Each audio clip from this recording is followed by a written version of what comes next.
There's three reasons why you suffer, and one is, well, look at you and the way you're built. It's inevitable. There's not very much of you and there's a lot of everything else.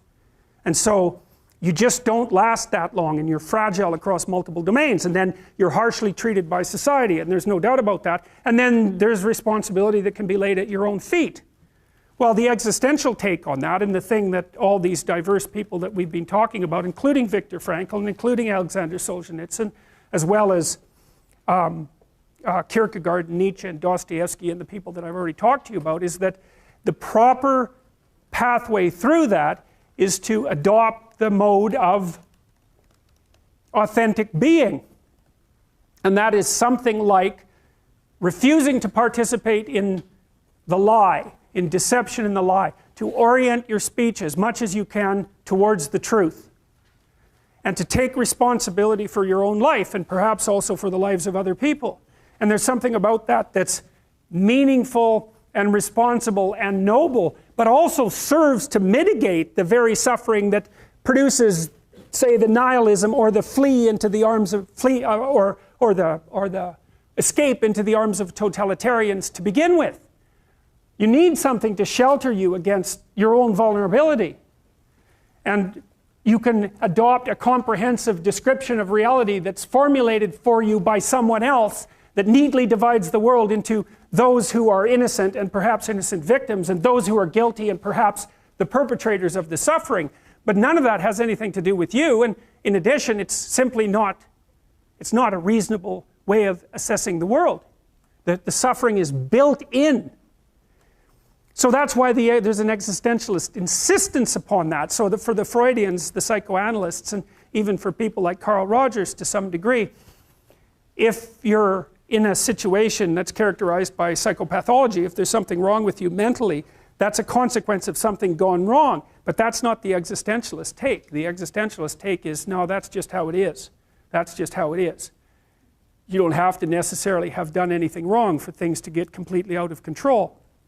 It's a terrifying doctrine, but it's not a hopeless doctrine, because it still says that there's a way forward, there's a pathway forward, and the pathway forward is to adopt a mode of being that has some nobility, so that you can tolerate yourself and perhaps even have some respect for yourself as someone who's capable of standing up in the face of that terrible vulnerability and suffering, and that the pathway forward, as far as the existentialists are concerned, is by, well, certainly by the avoidance of deceit, particularly in language, but also by the adoption of responsibility for the conditions of existence and some attempt on your part to actually rectify them. And the thing that's so interesting about that is, well, two, as far as I'm concerned, and some of this is from clinical experience. You know, if you take people, and I've told you this, and you expose them voluntarily to things that they are avoiding and are afraid of, you know, that they know they need to overcome in order to meet their goals, their self-defined goals.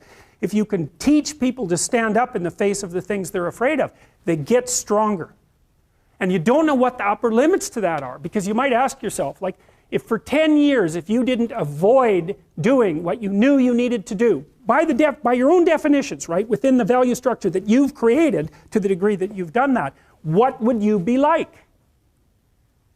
Well, you know, there are remarkable people who come into the world from time to time, and there are people who do find out over decades-long periods what they could be like if they were who they were, if they spoke their being forward. And they get stronger and stronger and stronger, and we don't know the limits to that. We do not know the limits to that. And so you could say, well, in part, perhaps the reason that you're suffering unbearably can be left at your feet, because you're not everything you could be, and you know it. And of course, that's a terrible thing to admit, and it's a terrible thing to consider, but there's real promise in it, right? Because it means that perhaps there's another way that you could look at the world, and another way that you could act in the world, so what it would reflect back to you would be much better than what it reflects back to you now. And then the second part of that is, well, imagine that many people did that, because we've done a lot as human beings. We've done a lot of remarkable things, and I've told you already, I think before, that today, for example, about 250,000 people will be lifted out of abject poverty, and about 300,000 people attached to the electrical power grid. We're lifting people out of poverty collectively at a faster rate that's ever occurred in the history of humankind by a huge margin. And that's been going on unbelievably quickly since the year 2000. The UN had planned to have poverty between 2000 and 2015, and it was accomplished by 2013. So there's inequality developing in many places, and you hear lots of political agitation about that. But overall, the tide is lifting everyone up, and that's a great thing. And we have no idea how fast we could multiply that if people got their act together and really aimed at it. Because, you know, my experience is with people that we're probably running at about 51% of our capacity. Something, I mean, you can think about this yourselves. I often ask undergraduates how many hours a day you waste or how many hours a week you waste. And the classic answer is something like 4 to 6 hours a day. You know, inefficient studying, watching things on YouTube that not only do you not want to watch, that you don't even care about, that make you feel horrible about watching after you're done. That's probably 4 hours right there. You know, you think, well, that's 25 hours a week, it's 100 hours a month, that's 2.5 full work weeks, it's half a year of work weeks per year. And if your time is worth $20 an hour, which is a radical underestimate, it's probably more like 50 if you think about it in terms of deferred wages. If you're wasting 20 hours a week, you're wasting $50,000 a year. And you are doing that right now. And it's because you're young, wasting $50,000 a year is a way bigger catastrophe than it would be for me to waste it, because I'm not going to last nearly as long. And so if your life isn't everything it could be, you could ask yourself, well, what would happen if you just stopped wasting the opportunities that are in front of you? You'd be who knows how much more efficient, 10 times more efficient, 20 times more efficient. That's the Pareto distribution. You have no idea how efficient people get. It's it's off the charts. Well, and if we all got our act together collectively and stopped making things worse, because that's another thing people do all the time, not only do they not do what they should to make things better, they actively attempt to make things worse because they're spiteful or resentful or arrogant or deceitful or homicidal or genocidal or all of those things all bundled together in an absolutely pathological package. If people stopped really, really trying just to make things worse, we have no idea how much better they would get just because of that. So there's this weird dynamic that's part of the existential system of ideas between human vulnerability, social judgment, both of which are major causes of suffering, and the failure of individuals to adopt the responsibility that they know they should adopt. And that's the thing that's interesting too, is that, and like another thing I've often asked my undergraduate classes is, you know, there's this idea that people have a conscience. And you know what the conscience is. It's this feeling or voice you have in your head just before you do something that you know is stupid, telling you that probably you shouldn't do that stupid thing. You don't have to listen to it, strangely enough. But you go ahead and do it anyways, and then, of course, exactly what the conscience told you was going to happen inevitably happens, so that you feel even stupider about it than you would if it happened by accident. Because you know, I knew this was going to happen, I got a warning it was going to happen, and I went and did it anyways. And the funny thing too is that conscience operates within people, and we really don't understand what the hell that is. So you might say, well, what would happen if you abided by your conscience for 5 years or for 10 years? What sort of position might you be in? What sort of family might you have? What sort of relationship might you be able to forge?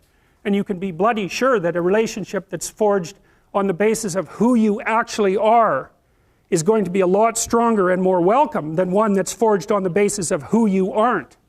Now, of course, that means that the person you're with has to deal with the full force of you in all your ability and your catastrophe, and that's a very, very difficult thing to negotiate.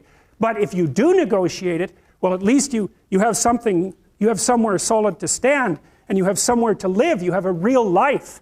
And it's a great basis upon which to bring children into the world, for example, because you can have an actual relationship with them instead of torturing them half to death, which is what happens in a tremendously large minority of cases. Well, it's more than that too, because, and this is what I'll close with, and this is why I wanted to introduce Solzhenitsyn's writings to you. You see, because it isn't merely that your fate depends on whether or not you get your act together and to what degree you decide that you're going to live out your own genuine being. It isn't only your fate, it's the fate of everyone that you're networked with. And so, you know, you think, well, There's 7 billion people in the world. We're going to peak at about 9 billion, by the way, and then it'll decline rapidly. But 7 billion people in the world, and who are you? You're just one little dust mote among that 7 billion, and so it really doesn't matter what you do or don't do, but that's simply not the case. It's the wrong model, because you're at the center of a network. You're a node in a network. Of course, that's even more true now that we have social media. You'll know 1,000 people, at least, over the course of your life. And they'll know 1,000 people each, and that puts you one person away from 1,000,000, and two persons away from 1,000,000,000. And so that's how you're connected. And the things you do, they're like dropping a stone in a pond. The ripples move outward, and they affect things in ways that you can't fully comprehend. And it means that the things that you do and that you don't do are far more important than you think. And so if you act that way, of course, the terror of realizing that is that it actually starts to matter what you do. And you might say, well, that's better than living a meaningless existence. It's better for it to matter. But I mean, if you really asked yourself, would you be so sure if you had the choice? I can live with no responsibility whatsoever. The price I pay is that nothing matters. Or I can reverse it and everything matters. But I have to take the responsibility that's associated with that. It's not so obvious to me that people would take the meaningful path. You know, when you say, well, nihilists suffer dreadfully because there's no meaning in their life, and they still suffer. Yeah, but the advantage is they have no responsibility. So that's the payoff, and I actually think that's the motivation. Say, well, I can't help being nihilistic. All my belief systems have collapsed. It's like, yeah, maybe. Maybe you've just allowed them to collapse because it's a hell of a lot easier than acting them out.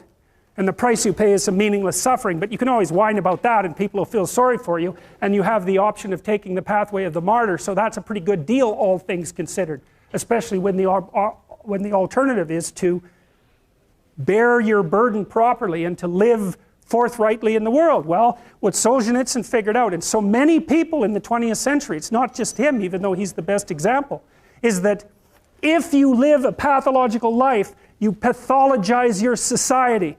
And if enough people do that, then it's hell. Really. Really. And you can read the Gulag Archipelago if you have the fortitude to do that, and you'll see exactly what hell is like. And then you can decide if that's a place you'd like to visit, or even more importantly, if it's a place you'd like to visit and take all your family and friends. Because that's what happened in the 20th century.